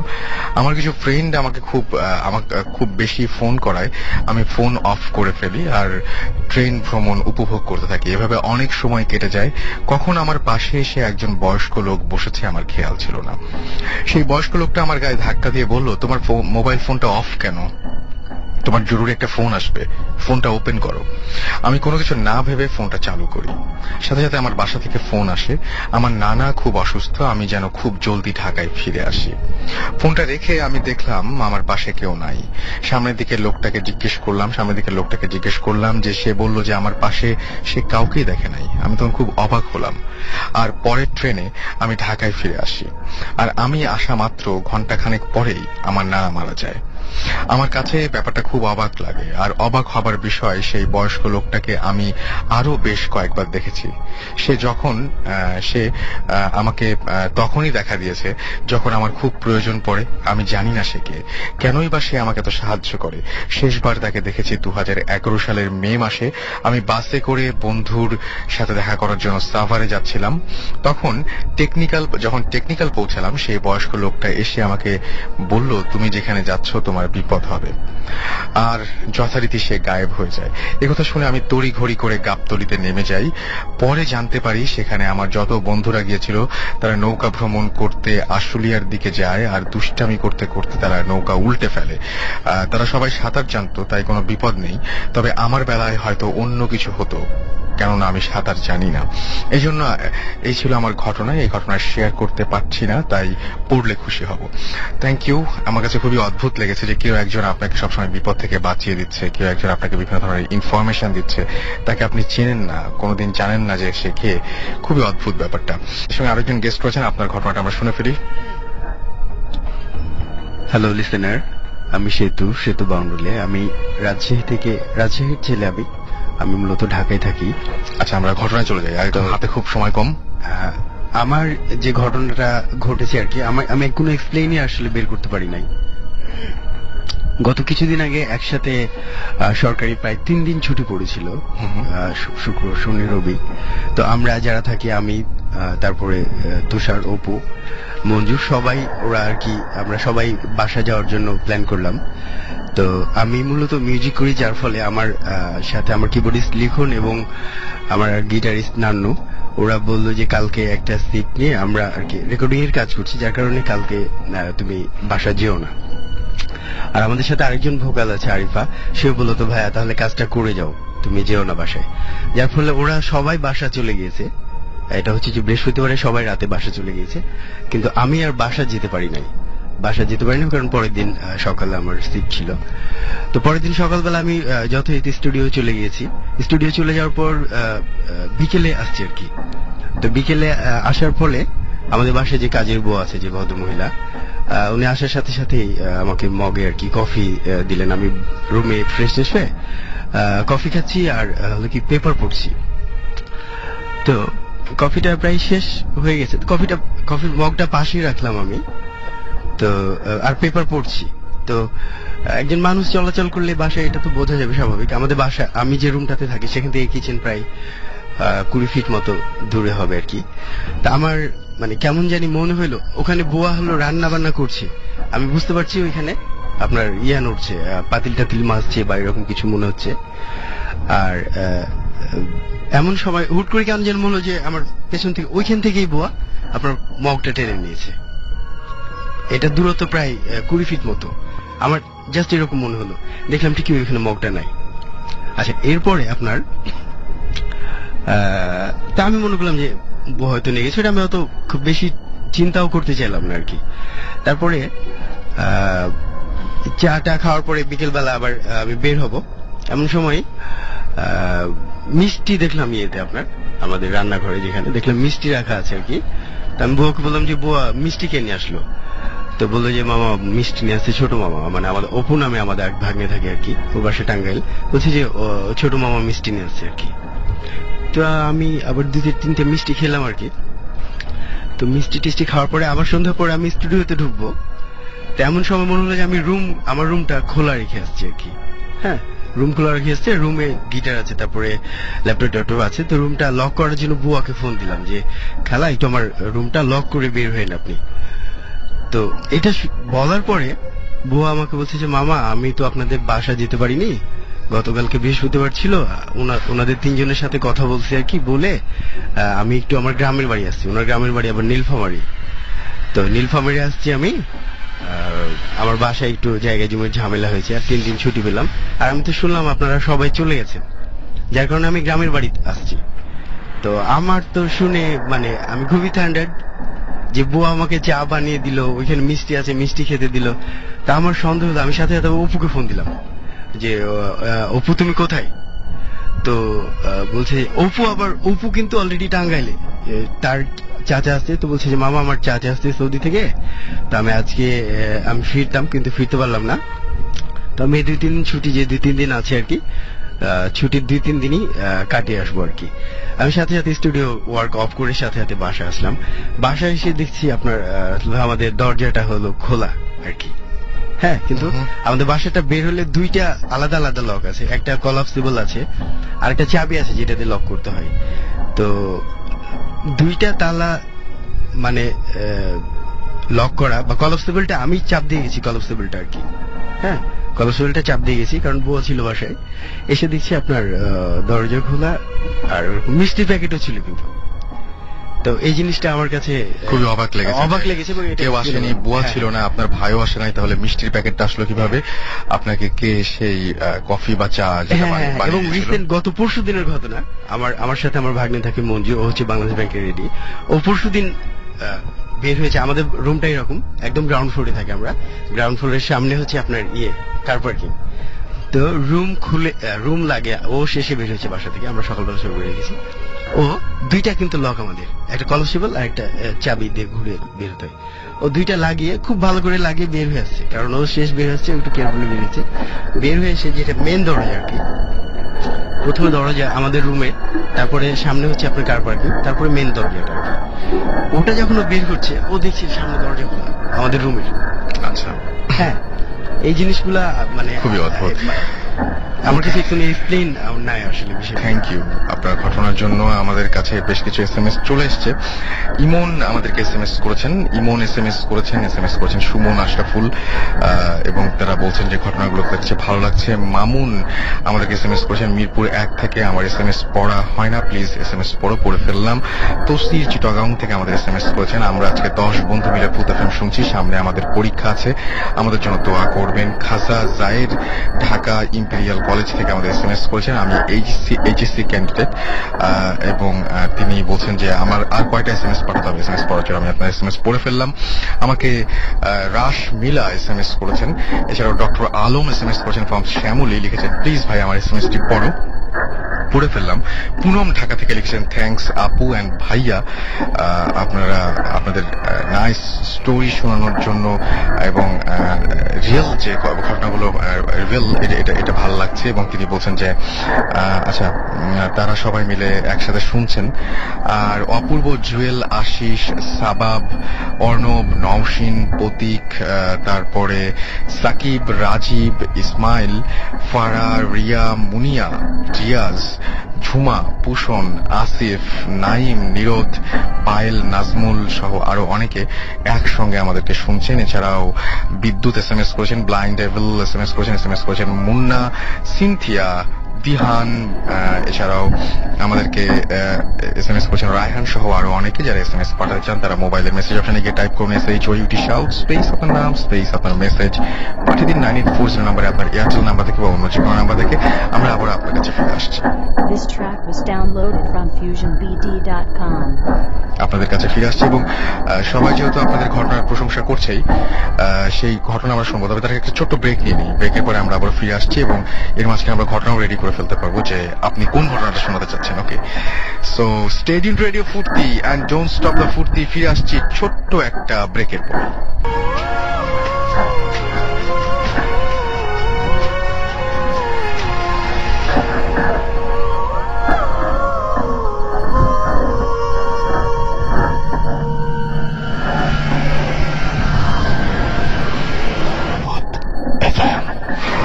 Haunted by Airtel.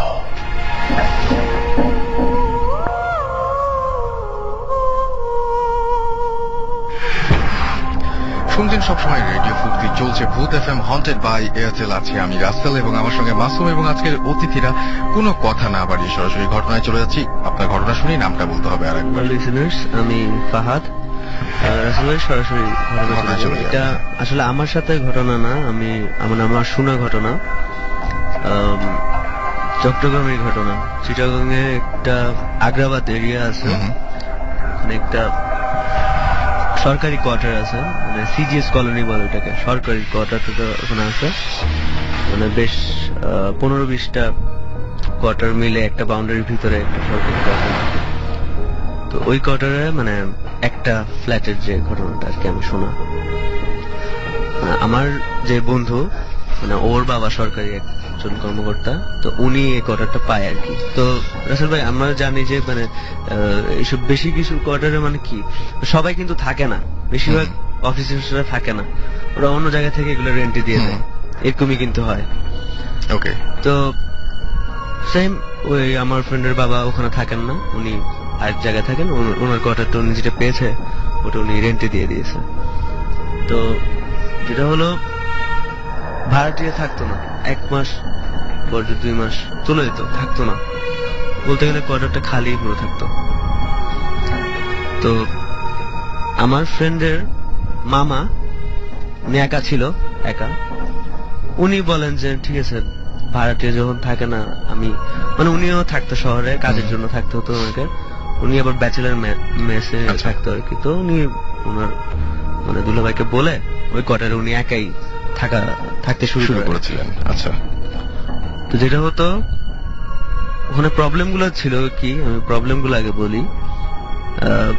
মামাটা যে রুমে থাকতো ওই রুম ছাড়া বাকি রুমগুলো, একটা বেডরুম আছে, ডাইনিং, কিচেন আর ব্যালকনি, এইসব। ওনার রুম ছাড়া অন্য রুমে কোনো লাইট, বাল্ব, লাইট থাকতো না, মানে ঠিক থাকতো না, ফিউজ হয়ে যেত, থাকতোই না। মানে এই লাগাইছে, একদিন পরে ফিউজ হবে, বা এখনই অফ করে আরেক রুম গেল, আসলো, অন করলো, নাই, এই অবস্থা। আর উনি যে রুমে থাকতো ওই রুমে হতো কি, লাইট থাকতো, লাইট ফিউজ হতো না, কিন্তু মনে করেন 100 ওয়াটি লাইট দিছে, চলতো 20 ওয়াটি হালকা আলো, হালকা ডিম, মানে কোনরকম। আবার কিন্তু টুপিন যেগুলো আছে মানে পুরো বাড়ি, ওগুলা ঠিকভাবে কাজ করতো। উনি আলোর সমস্যা। ইভেন উনি কিন্তু ডাইনিং রুমে ফ্রিজও রেখেছিল, ফ্রিজ চলতেছে, টুপিন সাপোর্ট দিতেছে ভালো, ওগুলোর প্রবলেম নেই। এটার জন্য কয়েকবার ইলেকট্রিশিয়ান আনছে, দেখাইছে যে ভোল্টেজের কোনো প্রবলেম হতে পারে কিনা, চেক করাতে আছে, ইলেকট্রিশিয়ানের কোনো প্রবলেম বের করতে পারে, খুঁজে পায়নি। ওইখানে অন্যান্য ফ্ল্যাটের সব ফ্ল্যাটে ঠিক আছে, ওনার ফ্ল্যাটে যে প্রবলেমটা বের করতে হবে, উনিও কেয়ার করতো না, একা থাকতো, উনি একটু বেশি পাত্তা দিত, ফ্যান ট্যান সব ঠিকঠাক ভাবে চলতো। তো যেটা মানে মানে উনি ওখানে হতো যে উনি রাতে যখন মানে ওনার রুম থাকতো দরজা লক করে, ড্রয়িং রুম থেকে নুপুরের আওয়াজ, মেয়ের হাসির আওয়াজ, এগুলো পেত উনি রাতে বেলা। তো উনি থাকতে থাকতে এগুলো ইনভিজিবল, মানে এগুলো শুনতো উনি, এরকম কিছু মানে এরকম র্যান্ডম হতো ঘটনাগুলো। যেটা বেশি ভিজিবল ঘটনা যেটা হয়, যেটা বেশি ভয়ঙ্কর, ওইটা আমি বলতেছি। একদিন আমার ফ্রেন্ড সুমন, ও ওর মামার সাথে থাকতে যায় ওই বাসায়, থাকতে যায় তো রাতে থাকে, ওরা তো গল্প করতেছে ওনার মামার রুমে, দুজন, আমার ফ্রেন্ড আর ওর মামা রুমে গল্প করতেছে। করতে করতে মানে মানে ওর মামার একটা মানে সম্পর্ক ছিল, একটা ফ্রেন্ড ছিল, মানে একটা ফ্রেন্ডকে নিয়ে কথা বলতেছে, মানে মামার ফ্রেন্ড, মেয়ে ফ্রেন্ড। তো ওকে নিয়ে কথা বলতেছে ওর রুমের কারণে, কথা বলতেছে এই সময় ফ্রিজ থেকে পানি আনতে হবে। তো সুমন উঠলো রুম থেকে বের হয়ে ডাইনিং রুমে যে ফ্রিজটা আছে ওটা খুলে জাস্ট ঠান্ডা পানির বোতলটা নিয়ে আসবে, এটাই। তো ওরা যখন মানে তখন বাজে রাত 1:30 2টা, আমার ফ্রেন্ডটা যখন উঠলো রুম থেকে বের হলো, বের হয়ে যে সে যেটা দেখলো, এটা মানে ও যখন বলছে রাসেল ভাই আমি শুনে মানে আমার লোম টোম তখন দাঁড়ায় গেছে। ও যখন রুম থেকে বের হয় পানি নেওয়ার জন্য, ডাইনিং রুমে সে দেখে যে ওরা এতক্ষণ রুমে যে মেয়েটাকে নিয়ে কথা বলছিল, জিনি আপু, যাকে নিয়ে কথা হচ্ছিল, উনি ডাইনিং রুমে চেয়ারে বসে আছে, শাড়ি পরা, কপালে বড় বড় টিপ, লাল শাড়ি পরা, ডাইনিং রুমে বসে আছে। 3টা বাজে। আচ্ছা, ওই ফ্ল্যাটে আমার ফ্রেন্ডটা দেখে ও ভয়ের লেভেল থেকে আরো বেশি উপরে চলে যাওয়ার কারণে ও কিছুই বললো না, পানি নিয়ে ওর উপরে চলে আসলো। আচ্ছা, এতই ভয় পাইছে, ফেইন্ট হয়নি, মানে এতই ভয় পাইছে, চিৎকার দেনে কিছু না, নর্মালি ফ্রিজ থেকে পানিটা দেখতেছে বসা, রুমে চলে আসে। এবং ওই বাসার মানে সমস্যা তো আগে থেকে ছিল, এটা হচ্ছে মানে এটা হচ্ছে সমস্যার শেষ আর কি। ওকে, এরপর তারপর যেটা একদম মানে রিসেন্ট, এটা কিছুদিন আগে ঘটছে। তো রুমে এসে মামাকে বলে যে জিনি আপু তো ডাইনিং রুমে বসে আছে। মা বলে কি বলস, পূজা থাকে না, আমি যাবো। মামা যায়, মামাকে দেখেছে আসলেই এখন চেয়ারে না, ডাইনিং টেবিলের উপর বসে আছে। আচ্ছা, এবার চুল টুল উলট পালট, চুল পুরো উলট পালট, চোখ বড় বড় করে মামার দিকে রাগের চোখে তাকিয়েছে ওই আপুটা। মামা আর থাকতে পারে না, মামা ওখানেই ফেইন্ট হয়ে যায়। পরে আমার ফ্রেন্ডটা পানি টানি দিয়ে কোন রকম মানে ওনাকে জ্ঞান ফিরানোর পর ওনারা ডিসকাস করেন যে কি হলো। তো বরাবর মানে যেটা ওরা ব্যাখ্যা বের করছে যে ওই বাসায় কোনো খারাপ জিনিস আছে, যেটা ওনার মানে ওই মেয়েটার রূপ ধরে মানে ওনাদের ভয় লাগানোর জন্য হয়তো ভয় লাগানো, মানে ওনারা ডিসকাস করতেছিল এই কিছুক্ষণ আগে, কিন্তু রুমের ভিতরে মানে এটাই। ওকে, থ্যাংক ইউ। সময় খুব কম, আমাদের আরো একজন গেস্ট রয়েছেন, তার কাছে একটু ঘটনাটা শুনে ফেলে একটা ছোট্ট ঘটনা দিয়ে শেষ করবেন 2-3 মিনিটের মধ্যে। Hello everyone, Shifan again. আমি এখন সরাসরি মানে আমার বাসায় মহাখালীতে যে ঘটনাটা, ওই বাসার ঘটনা চলছে। আমার এই বাসায় মোটামুটি অনেকগুলি ঘটনাই আছে। তো ফার্স্ট শুরু হয়েছে আমার একটা ফ্রেন্ড শিপনকে দিয়ে। আমরা 3 জন থেকে আমাদের বাসায়, আমি, শিপন, আমার একটা কাজিন। তো শিপনের যে ঘটনাটা সেটা হচ্ছে যে রাত 2:30-3টা বাজে, তো সে ঘুমাচ্ছে, আমরাও তখন মোটামুটি আধা ঘন্টা হয়েছে ঘুমাইছি। তো ওই সময় হঠাৎ করে শিপন আমাদেরকে ডাক দিল, আমরা গেলাম ওর কাছে। তো গিয়ে জিজ্ঞেস করলাম যে কি সমস্যা কি। ও জাস্ট যেটা বললো, ও বললো যে ঘুমাচ্ছে, এমন সময় মুখের মধ্যে জাস্ট একটা ছিটা পড়ছে। হ্যাঁ, তো ও কপালে হাত দিয়ে জাস্ট টান দিয়ে দেখেছে হাতের মধ্যে লাল কালারের একটু ব্লাড, জাস্ট একটু ব্লাড। তো ওই ব্লাডটা ওর মানে ও একদম টোটালি ওকে, মানে কোনো ইনজুরি নাই, কিছুই নাই, কোনো ব্যথা কোনো কিছু নেই, জাস্ট একটা 1 ফোঁটা ব্লাড ছিল। ওই ব্লাডটাই আমাদেরকে জাস্ট দেখা যে এইটুকুই জাস্ট আমি মানে। তারপর আমরা জানলা খুলে দেখলাম পিছে যেই জানলাটা ছিল আরেকটা ফ্ল্যাটে সেটাও বন্ধ, তারপর আমাদের জানালা লাগানো ছিল। সো এটা যে মানে আসার কোনো ওয়ে ছিল, ইভেন ও যেখানে শুয়েছে এর উপর থেকে পড়ার কোনো ওয়ে নেই। সো কোথ থেকে আসলে ব্লাডটা আসলে বলতে পারি না। মানে একদম একদম। বলতে পারেন যে কোথা থেকে আসছে এটা। এবং কোনো ধরনের কোনো পেইন বা তার কেটে গেছে এরকম কিছু না, জাস্ট এক ফোঁটা ব্লাড। এক ফোঁটা প্যার এরকম না তো যে মশা টশা না ছিল বা এরকম মশলা বসলে তো জাস্ট ছিটা পড়তো না, ওর ঘুমটা ভাঙছে কিন্তু just ছিটা পড়ে ভেঙেছে। ওকে, তাহলে আমরা শুনে ফেলি ঘটনাটা। আপনার নামটা আরেকবার বলতে হবে, যেহেতু আমাদের চেহারা দেখা যাচ্ছে না, বারবার নাম বলতে হয়। ওকে, নামেই পরিচয়। আচ্ছা, আপনাকে আরো একবার আপনার নামটা বলতে হবে। জি। আমি তাসমিয়া। আমার যে ঘটনাটা এখন আমি বলবো, ইটস আ বিট ইমোশনাল। মানে ইমোশনাল এই কারণে, কারণ এটা আমার আম্মুকে নিয়ে। আর রাসেল ভাই, আমি একটু শর্টে বলে নিই যে আপনাকে আমি লিখেছিলাম আমার নানার বাসাটা হন্টেড। এই ঘটনাগুলো আমরা নেক্সট উইকে শুনবো। না না, ওই ঘটনাটা বলছিলাম যে নানার বাসায় ঘটেছে, যে যেহেতু এই জন্য বললাম যে আমার নানার যে বিল্ডিংটা ওটা 50-60 বছর পুরানো, আচ্ছা। এখনো সেটা আছে, এখন ওখানে আমার মামা থাকছে। কিন্তু ওই বাসায় যে ঘটনাটা হচ্ছে আমার আম্মুর সাথে আরো অনেক হতো, জাস্ট যেটা বলার মতো, যেটা আমার কাছে খুব টাচিং মনে হয় সেটাই বলছি। সেটা হলো কি, আম্মু যখন ছোট ছিল, ক্লাস 7-8-এ পড়ে, তো তখন এরকম আমার নানা ভাই রাত জেগে বই পড়তো।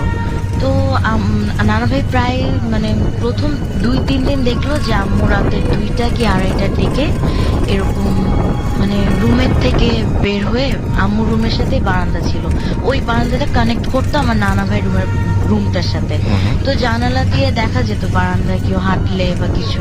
আচ্ছা। তো আম্মু এরকম প্রথম 2-3 দিন নানা ভাই দেখলো যে আম্মু হাঁটছে নর্মালি। তো নানা ভাই মনে করলো আচ্ছা মনে হয় পড়ছিল, পড়া শেষ করে উঠে মানে একটু হাঁটাহাঁটি করছে, ব্যাপার নয় এটা। তো ফোর্থ ডেতে যা হলো সেটা হলো কি যে নানা ভাই আবার দেখলো যে আম্মু হাঁটছে নর্মাল তাকিয়ে হাঁটছে একটা কোনায় গিয়ে, কোনাটাও আমার নানা ভাই রুম থেকে দেখা যায় না, কিন্তু আমার নানা ভাই বললো যে ব্যাপার কি, নিশ্চয়ই কোনো ব্যাপার আপসেট। নানা ভাই জানালাটার কাছে গিয়ে একটু কাছের থেকে দেখার চেষ্টা করছে, তো কিন্তু আম্মু কিন্তু দেখেনি নানা ভাইকে। তো যখন দেখার চেষ্টা করে দেখলো যে আম্মু বারান্দার এন্ডে গিয়ে রেলিং এর উপর বসলো। রেলিং আছে যে গ্রিল ছিল না আগেকার দিনে বাসাগুলো রেলিংই থাকে, রেলিং এর উপর বসলো, সাইড হয়ে বসে ডান পাটা রেলিং এর বাইরে আগিয়ে দিল। তো নানা ভাই বলে যে এটা কি করছে, ডান পাটা রেলিং এর আগে এভাবে বাড়িয়ে দেওয়ার সাথে সাথে নানা ভাই রুমের দরজাটা খুলে সাথে সাথে গিয়ে আরেক পা দিয়ে মানে লাফ দিবে আর কি। ওই মুভমেন্টে আমার নানা ভাই আমাকে পিছন থেকে গিয়ে জড়িয়ে ধরে নামানোর পর তখন কিন্তু আম্মু তাকিয়েছিল। নামার পর নানা বলে, আই তুমি এটা কি করতেছো, এটা কি মাথা নষ্ট হয়েছে? মানে আম্মু কোনো কথার উত্তর দেয়নি, শি ওয়াজ মানে পুরা মুখ বন্ধ, কিন্তু তাকিয়ে আছে। তো নানা ভাই বলেছে চলো ঘুমাতে চলো। ওই দিন আম্মুকে নানা ভাইয়ের সাথে শোয়ানোর পর যখন সকালবেলা উঠলো পরের দিন ওঠার পর নানা ভাই বললো যে তোমার কি মাথা নষ্ট হয়েছে, তুমি রেলিং এর বাইরে পা দিও।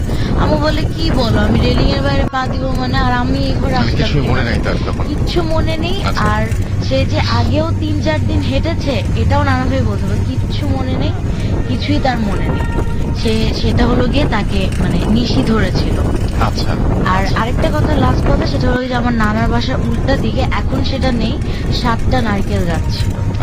তো মেবি রিলেটেড টু আপনারা এই নেক্সট টাইম যখন আসবেন তখন আপনারা কোন ধরনের ঘটনাগুলো বলবেন?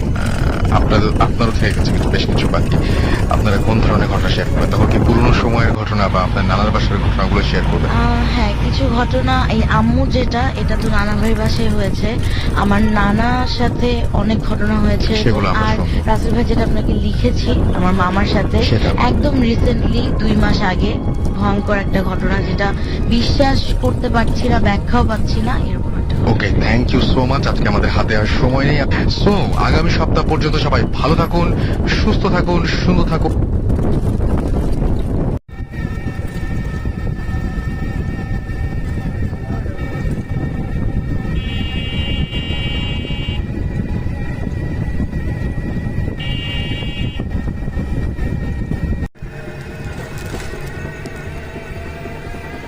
লাইটও দেখা যায় না, কুয়াশা। লাইট বন্ধ করে একদম কার হয়ে যাবো, কার হয়ে যাবো।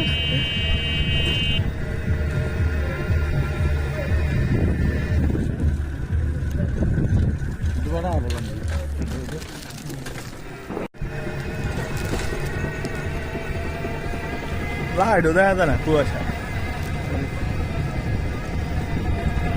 লাইট বন্ধ করে একদম কার হয়ে যাবো, কার হয়ে যাবো।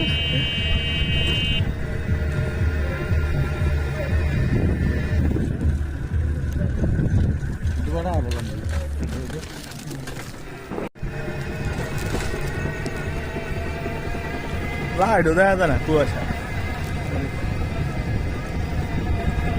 লাইট বন্ধ করে একদম কার হয়ে যাবো, কার হয়ে যাবো।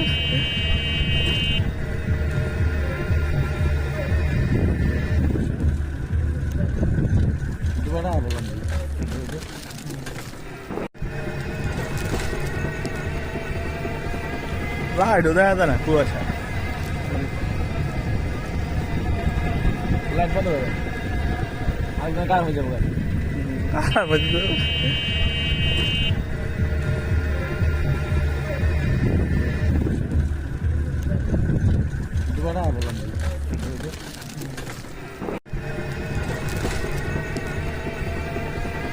লাইটও দেখা যায় না, কুয়াশা। লাইট বন্ধ করে একদম কার হয়ে যাবো, কার হয়ে যাবো।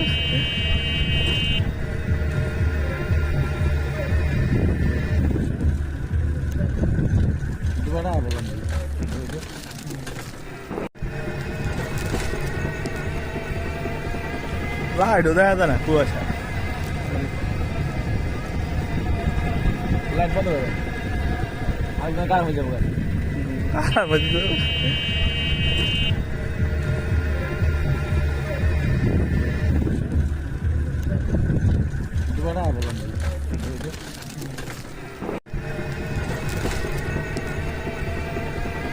লাইটও দেখা যায় না, কুয়াশা। লাইট বন্ধ করে একদম কার হয়ে যাবো, কার হয়ে যাবো।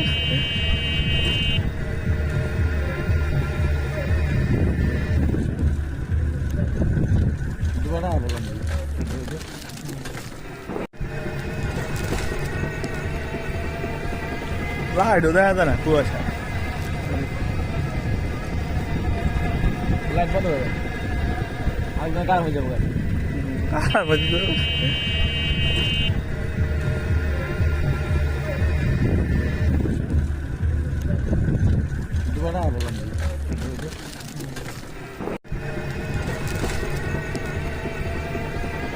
লাইটও দেখা যায় না, কুয়াশা। লাইট বন্ধ করে একদম কার হয়ে যাবো, কার হয়ে যাবো।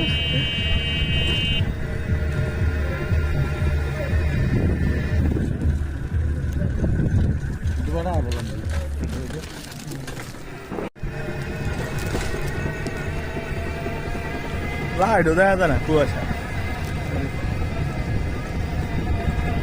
লাইট বন্ধ করে একদম কার হয়ে যাবো, কার হয়ে যাবো।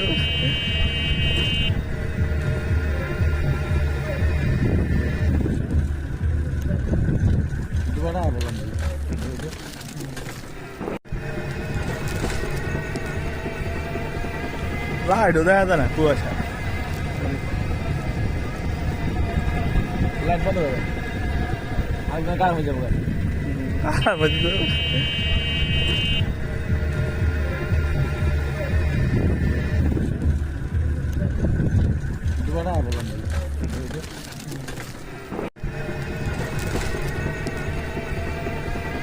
লাইটও দেখা যায় না, কুয়াশা। লাইট বন্ধ করে একদম কার হয়ে যাবো, কার হয়ে যাবো।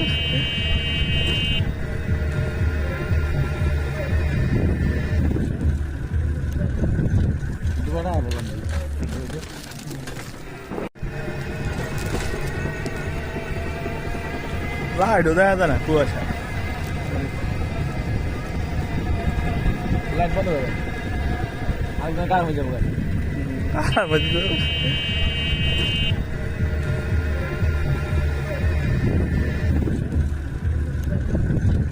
না বললাম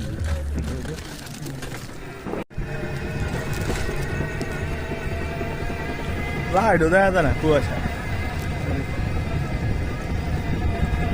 লাইট বন্ধ করে আরেকজন কার হয়ে যাবো কার বলছো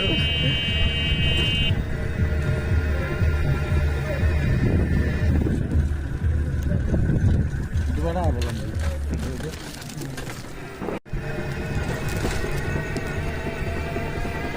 লাইটও দেখা যায় না কুয়াশা লাইট বন্ধ করে আরেকজন কার হয়ে যাবো কার বলছো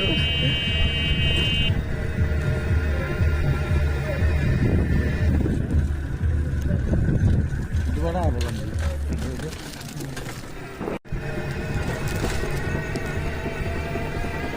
লাইটও দেখা যায় না কুয়াশা লাইট বন্ধ করে আরেকজন কার হয়ে যাবো কার বলছো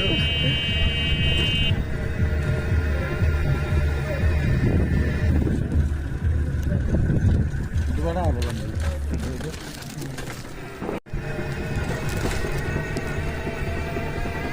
লাইটও দেখা যায় না কুয়াশা লাইট বন্ধ করে আরেকজন কার হয়ে যাবো কার বলছো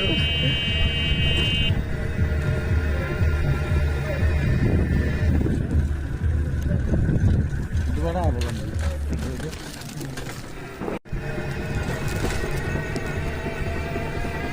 লাইটও দেখা যায় না কুয়াশা লাইট বন্ধ করে আরেকজন কার হয়ে যাবো কার বলছো